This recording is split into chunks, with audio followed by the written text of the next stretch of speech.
Un día, la curiosidad pudo más que el sentido común. María me habló tanto de la Deep Web que, en un arranque de imprudencia, decidí entrar por mi cuenta. Quería entender por qué ella estaba tan obsesionada con ese lugar virtual oscuro. Me pasó un enlace, me dio algunas instrucciones básicas para acceder, y ahí me sumergí en lo que, en retrospectiva, fue el peor error de mi vida. Al principio, todo parecía inofensivo. Foros clandestinos, mercados de bienes ilícitos y algunos sitios en idiomas que no podía entender. Pero cuanto más navegaba, más empezaba a sentir una extraña sensación de peligro. Una noche, abrí un enlace que me llevó a una especie de sala de chat en vivo. Lo que vi ahí me dejó paralizado. Imágenes y videos terribles, cosas inimaginables que me persiguen hasta el día de hoy. Gente que no tenía ningún respeto por la vida humana, compartiendo contenido que me revolvía el estómago. Inmediatamente cerré la laptop, pero el daño ya estaba hecho. Al poco tiempo empezaron a suceder cosas extrañas. Recibí mensajes anónimos, primero en la computadora, y luego, lo más inquietante, a mi número personal. «Sabemos quién eres», decían. Al principio pensé que era una broma, pero un día, al regresar a casa, encontré una nota en mi puerta. «Estás en nuestra lista». Fue entonces cuando me di cuenta de que estaba en peligro real. No eran solo amenazas digitales. Alguien sabía dónde vivía. Le hablé a María, pero ella se desentendió, como si no fuera nada. Me dijo que eran juegos mentales y que no me preocupara. Pero mi intuición me decía lo contrario. Una noche, escuché pasos fuera de mi casa, algo golpeando la ventana. No esperé para averiguar quién o qué era. Empaqué lo básico y me fui. Tuve que dejar todo atrás. Mi vida, mi trabajo, mi familia. Cambié de número, de identidad, y crucé la frontera hacia un país en el que nadie me conocía. Desde entonces, he estado viviendo con el miedo constante de que alguien me encuentre. Intenté acudir a la policía, pero sin pruebas claras. No podían hacer mucho. Les hablé de los mensajes, de la Deep Web, pero parecía una historia sacada de una película de ciencia ficción. La desesperación comenzó a consumirme, y aún más sabiendo que María seguía vinculada a todo esto. No sé qué pasó con ella. Desapareció poco después de que me fui. Tal vez sigue involucrada, tal vez no. Ya no importa. Reflexión. Este episodio me cambió para siempre. Lo que comenzó como una búsqueda de conexión y romance se convirtió en una pesadilla. La Deep Web no es un lugar para la curiosidad inocente, es una trampa para quienes subestiman sus peligros. La ignorancia y la imprudencia pueden costarte todo lo que has construido. A veces, las personas que creemos conocer esconden más de lo que somos capaces de ver. Y a veces, los errores no solo se pagan con remordimientos, sino con vidas enteras que deben ser reconstruidas desde cero. Aprendí que no todo lo que parece emocionante o misterioso vale la pena explorarse. Algunas puertas, una vez abiertas, no se pueden volver a cerrar. En 2016, cuando las cajas misteriosas de la Deep Web estaban de moda, decidí pedir una, solo por curiosidad. Había visto tantos videos en YouTube, gente abriendo cajas llenas de cosas raras, y pensé, ¿por qué no? No imaginé que aquella decisión iba a cambiar mi vida de una forma tan oscura. Cuando finalmente llegó, estaba nervioso, pero emocionado. La caja no era muy grande, pero lo suficiente para que mi mente corriera con ideas sobre lo que podría haber dentro.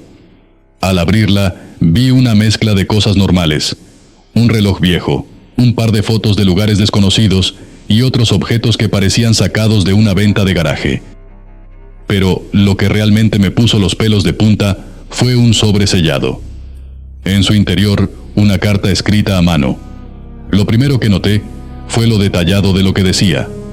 Era como si alguien hubiera estado vigilándome.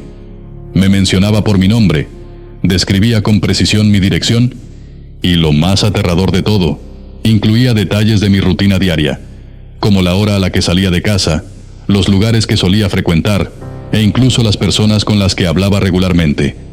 El miedo me golpeó con fuerza cuando vi que había fotos de mi casa, tomadas desde afuera, en diferentes momentos del día, El resto de los objetos de la caja solo añadían a la atmósfera inquietante. Había un cuchillo oxidado, unas llaves viejas que no reconocía y una cinta de video con mi nombre escrito en ella. No me atreví a verla. En los días siguientes, traté de convencerme de que todo era una broma de mal gusto, pero las cosas empezaron a volverse aún más extrañas. Noté sombras en la esquina de mi visión, como si alguien me estuviera siguiendo. Por las noches, escuchaba ruidos extraños, como si algo se moviera en mi casa. Y lo más inquietante, a veces despertaba y me daba cuenta de que algunas cosas habían cambiado de lugar. Objetos que yo había dejado en un sitio aparecían en otro. Sabía que no estaba solo. La ansiedad me consumía. Ya no podía dormir bien y cada vez que salía de casa, sentía que alguien me observaba. La sensación de ser vigilado era abrumadora. Intenté ignorarlo, pero llegó un punto en que ya no pude más. Sabía que si me quedaba, algo peor podría pasar. Así que tomé una decisión radical. Vendí todo lo que pude, empaqué lo necesario y me mudé a otro país. Era la única forma en la que podía sentirme a salvo, lejos de esa caja y de lo que sea que había desencadenado al abrirla. Al final, el miedo disminuyó con el tiempo, pero esa experiencia me marcó para siempre. Me di cuenta de que hay puertas que simplemente no deben abrirse, y desde entonces jamás me arriesgaría a cruzar otra vez esa línea. Todo comenzó una tarde aburrida de verano.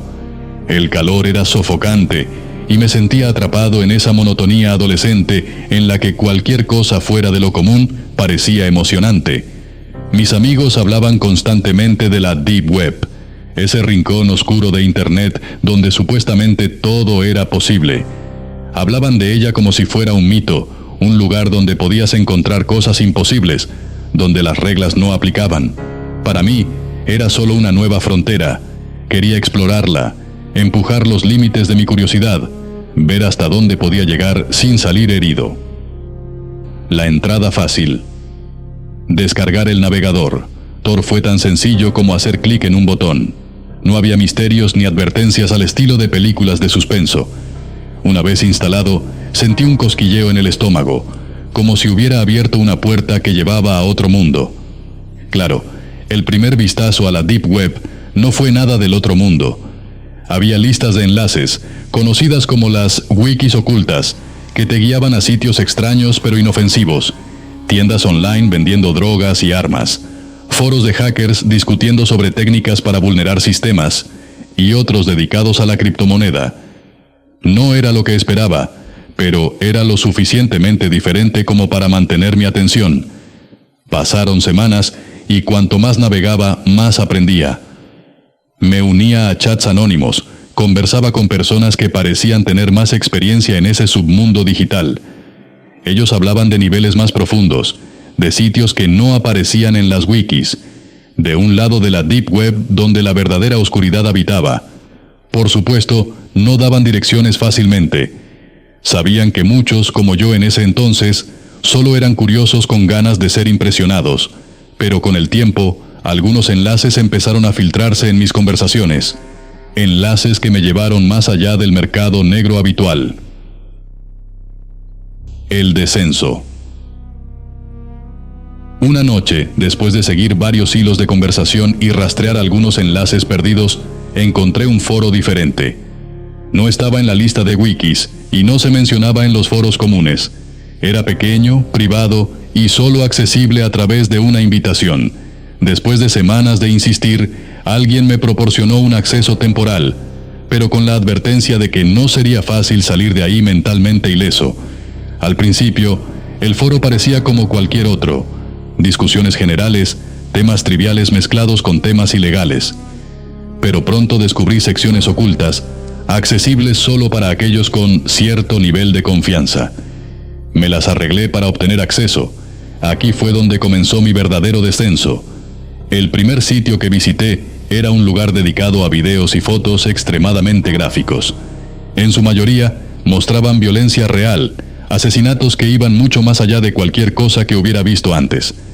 No eran escenas de guerra o crimen organizado, sino algo más personal, más cruel. Los videos eran compartidos entre usuarios que parecían disfrutar de la sensación de poder y control sobre la vida y la muerte. Era como si estuviera viendo el lado más oscuro del ser humano, uno donde la empatía no existía. Sentía una mezcla de horror y fascinación.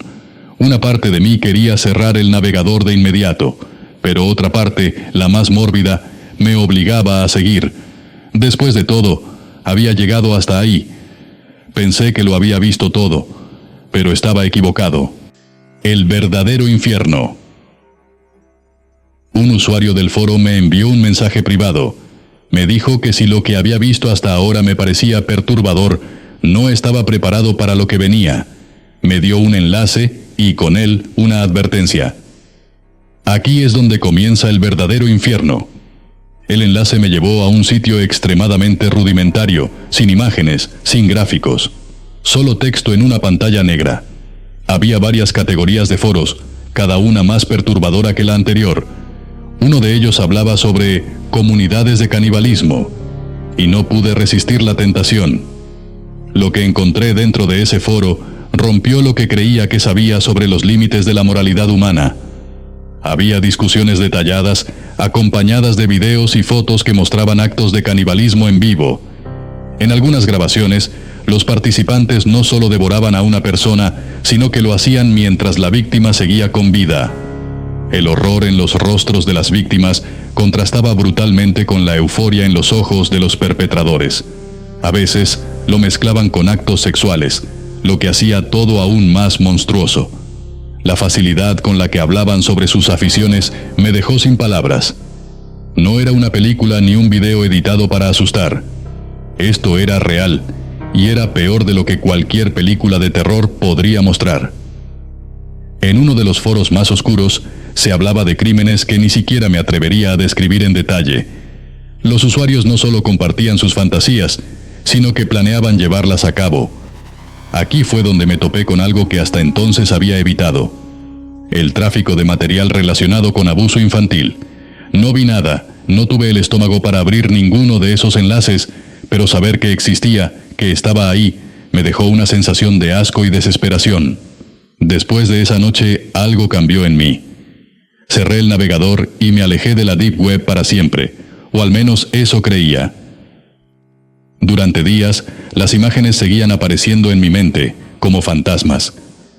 Pensaba en lo que había visto, en las personas que estaban detrás de esas atrocidades, y me preguntaba qué las había llevado a cruzar esas líneas. ¿En qué momento la humanidad se desvanece y deja solo un monstruo capaz de cometer esas atrocidades?